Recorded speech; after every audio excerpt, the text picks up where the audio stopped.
We are seeing ongoing cyber attacks across the country. Let me go through these points rather quickly so I can get some feedback here from Kevin. Let's move on here. First, this is why I want everyone to focus.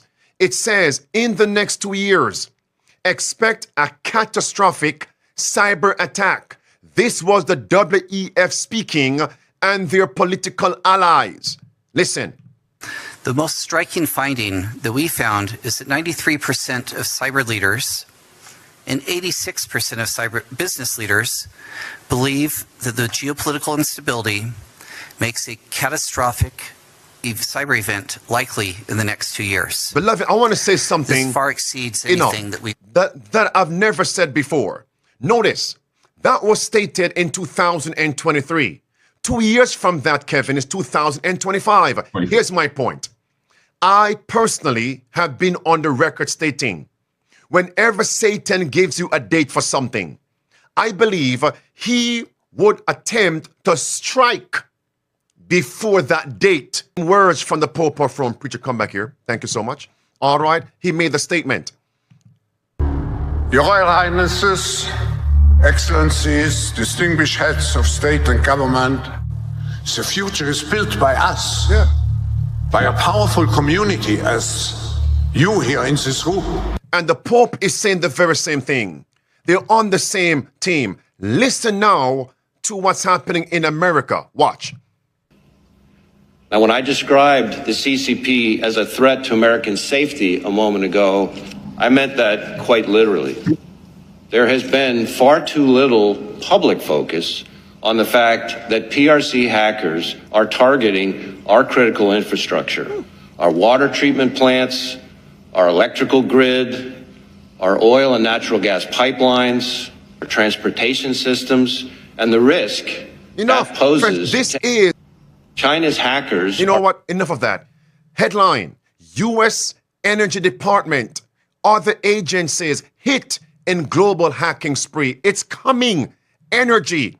Our focus today is on utilities, power, electricity. Listen to this. Headline, horrific, completely offensive.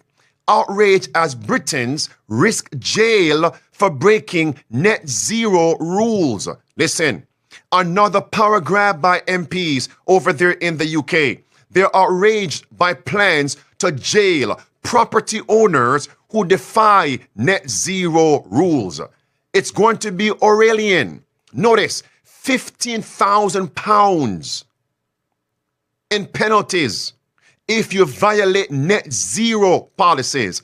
And notice it says they want to have compulsory installation of refrigerators, washing machines, immersion heaters, and so on, all connected to the internet. That will allow the government and the energy companies to monitor electricity consumption and switch off your supply if they think you are using too much. Kevin, we are on fire for God today. Net zero. Who would have thought that they would impose fines if you didn't comply? So, just like you, Les, in the latest development, we could be fined and or criminalised if we don't go along with the upgrades that they're forcing us, mainly at our own expense, to make. Clip 2, stay right there. On Tuesday, when MPs come back from their 6-week break, the government's energy bill will be put before the Commons. And under the bill, ministers would be granted powers to create new criminal offences and increase fines if you or I fail to comply with good old net zero. So, say, for example, you fall foul of regulations to reduce your energy consumption, you could face up to a year in prison and fines of up to £15,000. Or, if you fail to submit the correct information of what you're using, you could also be prosecuted for provision of false information about energy efficiency or for the obstruction of an enforcement authority. Hey, Kevin, let me clear these video clips, all right,